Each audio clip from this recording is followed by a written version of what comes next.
오늘 우리에게 주시는 하나님의 말씀은 신약 성경 중에 마태복음 16장 21절로 23절 말씀이 되겠습니다. 신약 성경 27면입니다. 마태복음 16장 21절로부터 봉독합니다. 이 계시의 말씀을 봉독할 때에 살아계신 하나님의 음성을 함께 들으실 수 있기를 바랍니다. 이때로부터 예수 그리스도께서 자기가 예루살렘에 올라가 장로들과 대제사장들과 서기관들에게 많은 고난을 받고 죽임을 당하고 제3일에 살아나야 할 것을 제자들에게 비로소 가르치시니 베드로가 예수를 붙들고 간하여 가라되 주여 그리 마옵소서 이 일이 결코 주에게 미치지 아니하리이다. 예수께서 돌이키시며 베드로에게 이르시되 사탄아 내 뒤로 물러가라. 너는 나를 넘어지게 하는 자로다. 네가 하나님의 일을 생각지 아니하고 도리어 사람의 일을 생각하는도다 하시고 이에 예수께서 제자들에게 이르시되 아무든지 나를 따라오려 하거든 자기를 부인하고 자기 십자가를 지고 나를 쫓을 것이니라. 아멘. 성자 테레사가 어떤 때에 전도 여행을 하고 있었습니다. 타고 가던 나귀가 무엇에 놀랐는지 펄쩍 뛰는 바람에 그는 나귀에서 떨어졌습니다. 그리고 진흙 웅덩이에 빠졌고 움직이는 대로 자꾸 밑으로 가라앉게 되었습니다. 그는 그때 생각했습니다. 내가 하나님께 일생을 바쳤고 몸을 바쳤고 내 전부를 다 바치고 전도를 위하여 희생하고 있는데 왜 이런 일이 있어야 하나? 그녀는 마침내 분노가 치밀어서 하늘을 쳐다보며 소리를 질렀습니다. 하나님, 당신은 당신의 친구를 이런 식으로 대접하는 걸 보면 분명히 당신은 친구도 없겠군요. 고를 부리고 투정을 하고 원망을 했습니다. 테레사는 뒤늦게 이런 일이 있은 것을 일생을 두고 회개했다고 합니다. 하나님을 믿는다는 사람들, 특별히 하나님께 헌신했다는 사람들까지도 수많은 사람들이 하나님을 향하여 부르짖습니다. 대체로 주제는 이렇습니다. 당신은 우리의 고난에 관심도 없군요. 당신이 정말 우리의 하나님이십니까? 당신이 정말 나를 사랑하고 있는 겁니까? 내가 당신을 가장 필요로 할 때에 당신은 저를 버리시는군요. 하나님, 당신은 침묵할 뿐만 아니라 아무것도 안 해주시는군요. 제발 무엇인가 좀 해주세요. 나를 위해서 뭔가 좀 해주세요. 이렇게 원망합니다. 내가 생각하는 시간에 내가 바라는 욕망대로 내가 원하는 소원대로 이루어 주세요. 그것이 아니면 하나님을 인정할 수가 없습니다. 내가 하나님의 사랑받았다는 것도 믿을 수 없습니다. 심지어는 하나님의 존재까지도 인정 못하겠습니다. 도대체 이게 얼마나 어리석은 골부림입니까? 얼마나 미련한 원망입니까? 그러나 종종 우리 그리스도인들이 이따위 원망을 합니다. 하나님이 계시다면 왜 이렇습니까? 하나님이 나를 사랑한다는 게 이겁니까? 현실 속에서 자기 욕망이 이루어지지 않는다고 불평합니다. 여러분, 다시 한번 깊이 생각해 보시길 바랍니다. 사건은 사실대로 믿음으로부터 사건화되는 것입니다. The fact와 actualization하고는 다른 겁니다. 믿음으로만 사건이 사건됩니다. 어떤 엄청난 역사적 사건이 여기 있더라도 내가 모르면 적어도 내게는 아무 상관없고, 더구나 내가 믿지 아니하면 그 일은 없는 것과 마찬가지입니다. 가령 집에 불이 났다 하더라도 불이야 할 때 이것을 믿는 사람만이 불난 것과 관계가 있는 것이지, 내가 믿지 않고 인정하지 않으면 불에 타 죽어도 그 사람에겐 불 안 난 겁니다. 이 사실을 잊지 말아야 합니다. 그래서 역사적 사건과 신앙 사건은 엄연히 구별되는 것입니다. 그런 거로 하나님의 존재, 하나님의 능력, 하나님의 사랑, 하나님의 지혜, 무엇이든지 내가 알고 내가 믿는 만큼만 내게 있어서 사건이 되는 것입니다. 여러분, 어떤 사람은 하나님이 안 계시다, 안 계시면 이 우주가 서 있겠습니까? 하나님이 나를 사랑하지 않는다. 여러분, 하나님의 사랑을 안 받은 사람이 어디 있습니까? 사랑 안 받았으면 벌써 다 없어졌지요. 뿐만 아니라 하나님이 나를 용서하지 않는다, 내게 벌을 내리신다. 벌을 진작 내렸다면 벌써 다 벼락 맞아 죽었지 살아남았겠습니까? 세상에 하나님의 능력 밖에 사는 사람이 어디 있으며, 하나님의 사랑 안 받은 사람이 어디 있으며, 하나님의 용서 받지 않고 살아남은 사람이 어디 있습니까? 문제는 내가 그것을 믿지 않고 있다는 데 문제가 있고 내가 모른다는 데 문제가 있습니다. 예수님께서는 십자가에 돌아가실 때 첫마디로 귀중한 말씀을 남겼습니다. 가상 7원 중에 첫째 말씀입니다. 그 많은 사람들이 아우성을 치며 예수를 십자가에 못 박는 그 무서운 시간에 말씀하십니다. 하나님이여 저들의 죄를 사해 주옵소서. 자기들이 하는 것을 모르기 때문입니다. 여러분, 모르기 때문입니다. 이 얼마나 중요한 말씀입니까? 자기들이 얼마나 큰 죄를 짓고 있다는 걸 모르고 있습니다. 이 죄의 결과가 어떻게 된다는 것도 모르고 있습니다. 역설적인 말씀입니다마는 지금 하나님의 사랑이 어떻게 나타나고 있다는 것을 모르기 때문입니다. 모든 잘못의 원인, 모든 죄의 원인은 모르기 때문이에요. 무지 때문입니다. 그러면 모르게 된 이유가 뭡니까? 그것은 믿지 않기 때문이에요. 믿는 만큼 알게 되고 아는 만큼만 내게 있어서 은혜가 은혜되고 복이 복된다는 것을 잊지 마십시다. 가장 불행한 사람은 자기가 행복하다는 걸 모르는 사람입니다. 반대로 가장 행복한 사람은 자기가 가장 행복하다는 것을 잘 알고 있는 사람입니다. 이제 알아야만 합니다. 믿어야 압니다. 엄연히 하나님의 능력이 여기 있고 하나님의 구속의 역사가 있지만은 이것을 믿지 않고 이것을 모르는 동안은 나와 아무 의미가 통하지 않고 있다는 것을 알아야 합니다. 예수께서 오셨습니다. 말씀이 육신이 되어 우리 가운데 오셨습니다. 이것은 구원의 역사며 사랑의 계시며 하나님의 능력과 지혜의 결정입니다. 역사 안에 오시는 엄청난 구원의 사건입니다. 이제 이 문제에 대해서도 믿음이 문제입니다. 믿지 않은 사람에게 아무 상관이 없어요. 그 믿는 만큼, 믿은 정도만큼만 구원의 역사가 그에게 이루어지고 있다는 것을 알게 됩니다. 너무나 잘 아는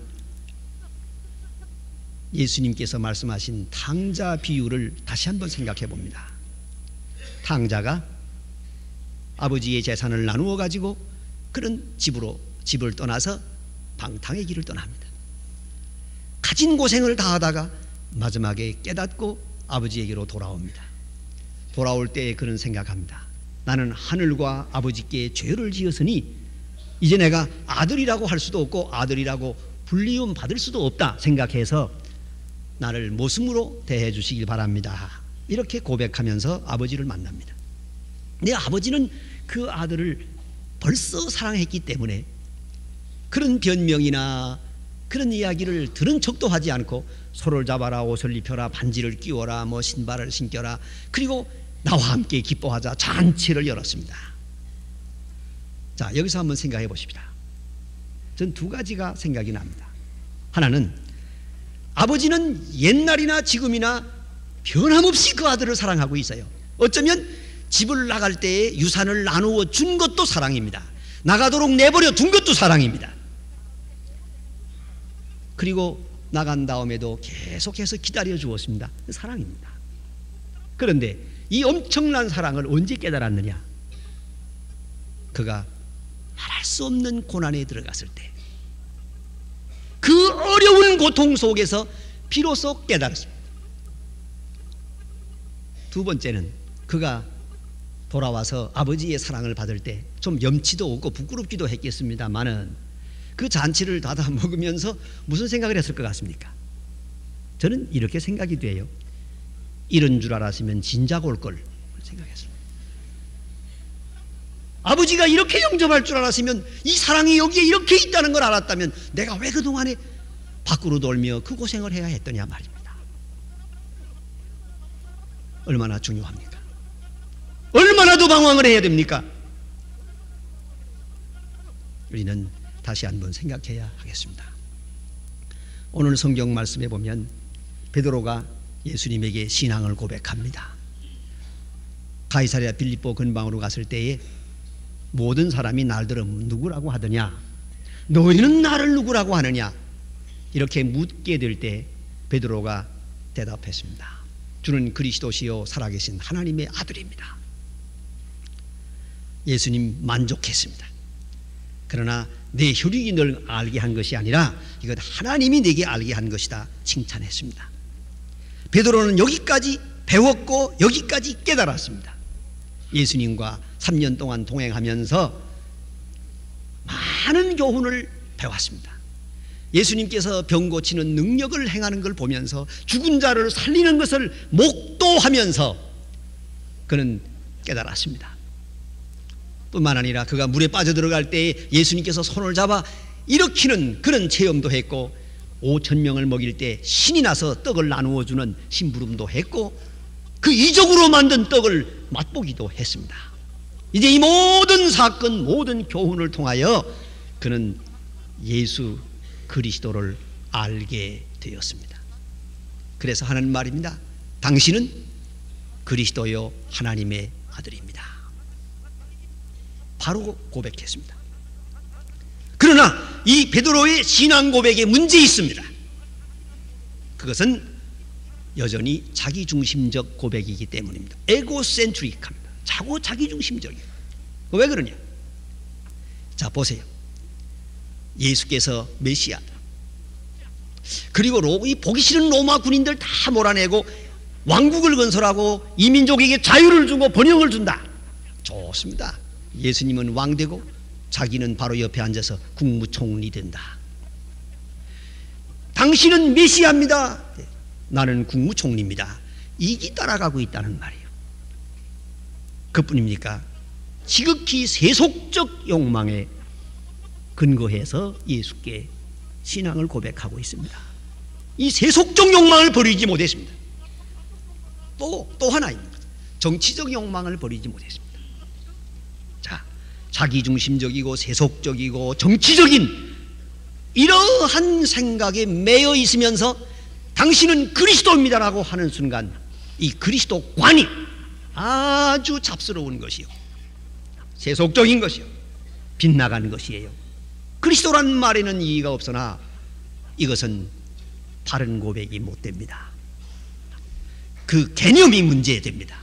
그래서 개념을 예수님께서 교정하시는 내용이 오늘 본문에 기록되어 있습니다. 이것은 매우 깊은 말씀이요, 매우 중요한 말씀입니다. 높은 차원에서, 한 단 높은 차원에서 메시아 관을 설명하고 계십니다.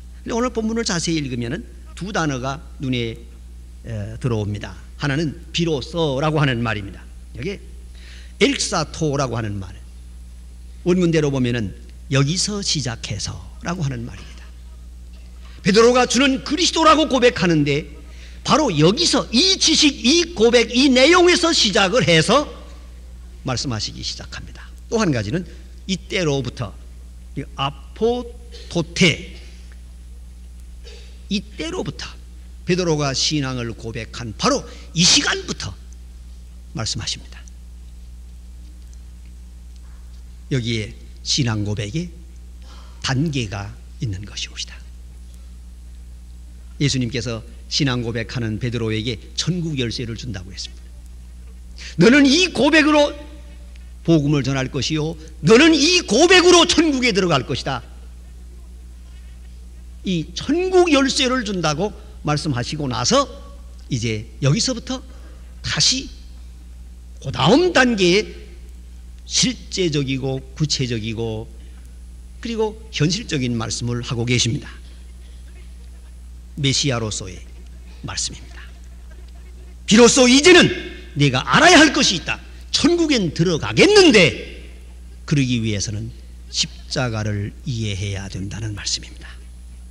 예수님 말씀하십니다. 예루살렘에 올라가서 장로들과 제사장들에게 핍박을 받고 십자가에 죽고 사흘 만에 살아나리라.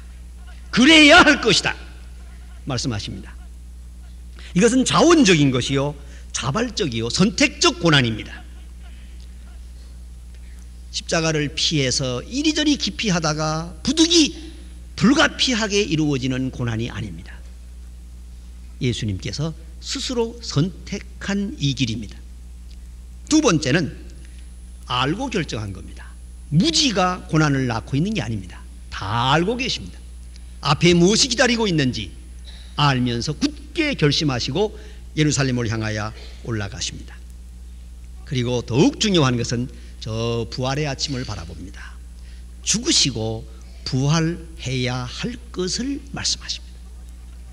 이것은 부활로 통하는 길이요, 부활의 영광으로 통하는 길이요, 생명으로 통하는 길이라고 십자가의 길을 설명하고 계십니다. 여기서 우리는 생각해야 합니다. 고난의 당위성이 있습니다. 이것만이 생명의 길입니다. 살기 위해서는 죽어야 합니다. 구원을 위해서는 희생해야 합니다. 사랑을 위해서는 피를 흘려야 합니다.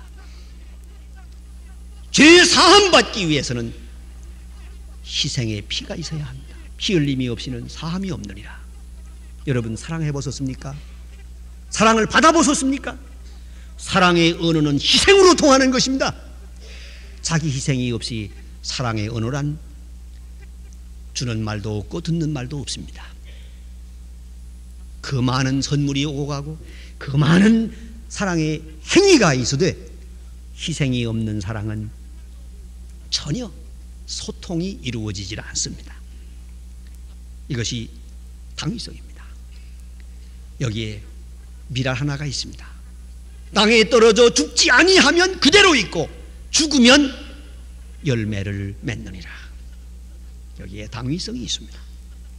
그런가 하면 이 고난의 필연성이 있습니다.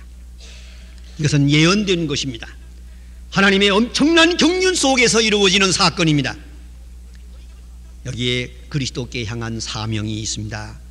처음부터 오시면서부터 생의 목적이 여기에 있습니다.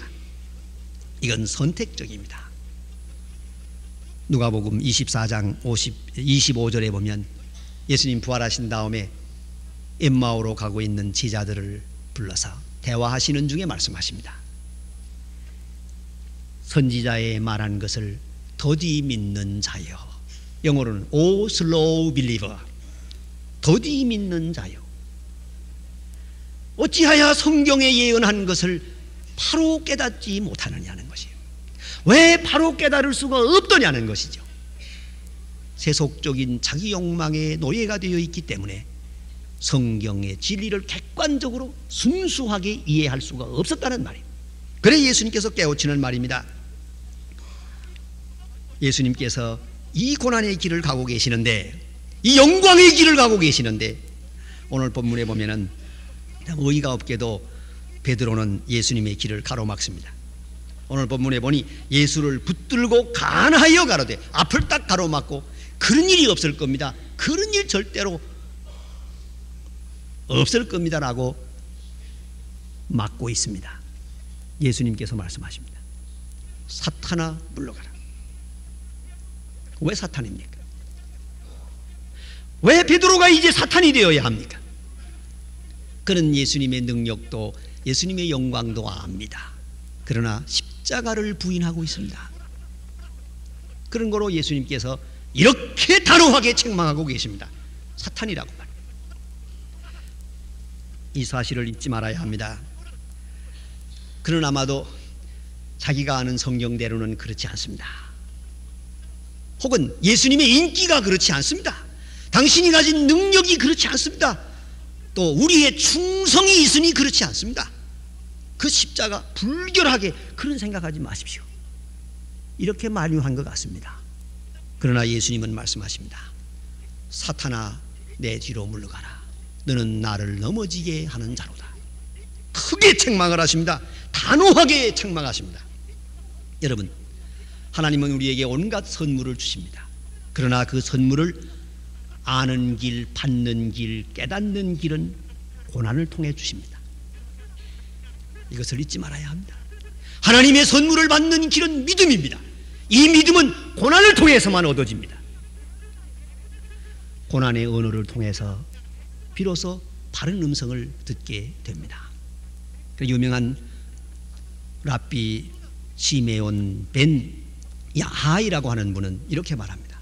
하나님께서 이스라엘에게 세 가지를 주셨다. 토라를 주시고 이스라엘 땅을 주시고 앞으로 이루어질 하나님의 나라를 주셨다. 그러나 이것은 고난 없이 받아들일 수 없다. 고난을 통해서 우리에게 주신다. 고난을 통해서 깨닫고 고난을 통해서 믿고 고난을 통해서 이 나라를 소유하게 되는 것입니다. 버나드라고 하는 성자는 이렇게 외치고 있습니다. 나는 하나님은 십자가에 달려 계시는데 나는 왜 쾌락만을 여전히 즐겨 하고 있는가? 여러분, 고난의 십자가, 주님의 십자가를 바라보면서 나는 여기서 무엇을 생각해야 하는 것입니까? 적어도 그리스도인의 고난은 이렇습니다. 첫째는 고난은 우연이 아닙니다. 사람에게는 우연이 있지만은 하나님께는 우연이 없습니다. 필연이 있을 뿐입니다. 이 고난에 의미 있습니다. 고난에 이유 있습니다. 고난에 필연성이 있고 당위성이 있습니다. 여기에 하나님의 섭리가 있습니다. 이 고난 속에 하나님의 말씀이 있습니다. 둘째는 이것은 잠시 지나가는 겁니다. 고난은 목적이 아닙니다. 고난은 과정입니다. 잠깐 고난당하지 않을 수 없습니다. 이 고난의 과정을 통하여 생명으로, 이 고난을 통하여 영광으로 인도하심을 잊지 말아야 합니다. 셋째는 여기에 하나님의 사랑이 있습니다. 어떤 고난을 당해도 여기에 하나님의 사랑의 계시가 있음을 알고 구체적인 하나님의 능력이 나타나 있음을 잊지 말아야 합니다. 예수님은 십자가를 앞에 놓고 말씀하십니다. 아버지께서 내게 주신 잔을 내가 마시지 않겠느냐. 이 엄청난 십자가의 고난도 하나님의 사랑 그 안에서 해석하고 있습니다. 그리하여 합동하여 선을 이루며 모든 것이 사랑으로 통한다. 문제는 나의 깨달음과 나의 믿음만이 문제로 남아있을 뿐입니다. 나아가서는 오늘 본문에 말씀하시기를 너는 어찌하여 사람의 일만 생각하고 하나님의 일을 생각지 않느냐고 말씀하십니다. 여러분, 하나님의 일을 생각하십시다. 나야 죽든 살든 하나님의 일, 나야 잘 되든 못 되든 하나님의 일, 나야 망하든 흥하든 하나님의 일을 생각하십시다. 나를 구원하시고자 하시는 하나님의 일, 나를 성장케 하시는 하나님의 일, 만백성을 구원하시고자 하시는 하나님의 일을 생각하십시다. 이 큰 구원의 사역 하나님의 일 안에서 나를 생각해 보십시다.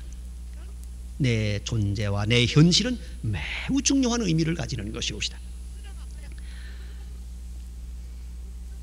그리고 끝에 가서는 반드시 하나님의 영광이 드러날 것입니다. 모든 고난, 모든 실패, 모든 역사의 흐름 다 합쳐서 종말적으로는 하나님의 영광이 드러날 것입니다. 이 하나님의 영광을 바라보는 사람들은 그래서 그 모든 고난을 감수하면서 천사의 웃음을 하며 순교도 할 수 있었던 것입니다. 우리의 복잡한 문제가 많은 것 같지만 여기서 해결을 볼 것입니다. 그리스도인이 된다는 것이 무엇을 의미하는 겁니까? 바로 이 십자가의 신비로운 의미를 깨닫는 데 있는 것이요. 여러분은 지금 이 고난의 의미를 어느 정도 알고 계시며 어느 정도 믿고 계십니까?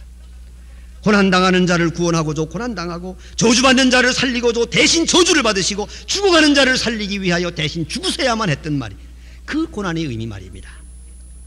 그리하여 나로 신령한 세계로 인도하시고 나로 하나님의 자녀 되게 하시고 세상을 이기게 하시고 영생 지향적인 생을 살게 하시고 하나님의 사랑에 감격한 행복을 누리게 하시는 그 귀한 의미를 어느 정도 알고 계십니까? 여기에 하나님의 귀한 생명의 역사가 나타나고 있는 것입니다. 기도하십시다.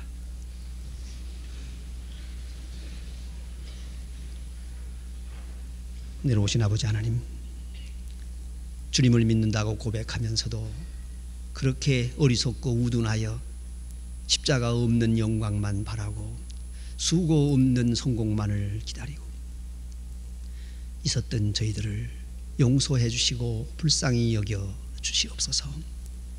바라오니 그 고난의 당위성과 그 고난의 필연성 그리고 그 고난의 영광 깊이 생각하면서 항상 주님의 고난 속에서 내 생의 의미를 새롭게 확인하며 내가 당한 현실 속에서 내게 향하신 주님의 사랑을 또 한 번 확인하며 살아갈 수 있는 믿음의 승리자들이 되게 하여 주시옵소서. 예수님의 이름으로 기도합니다. 아멘. 우리를 구원하신 주 예수 그리스도의 은혜와 역사의 주인이신 아버지 하나님의 사랑과 크고 놀라운 역사를 오늘도 계속해서 이루시는 성령의 감화 감동 충만하심이 모인 중에와 온 교회 위에 이제와 영원토록 함께 계실지어다. 아멘.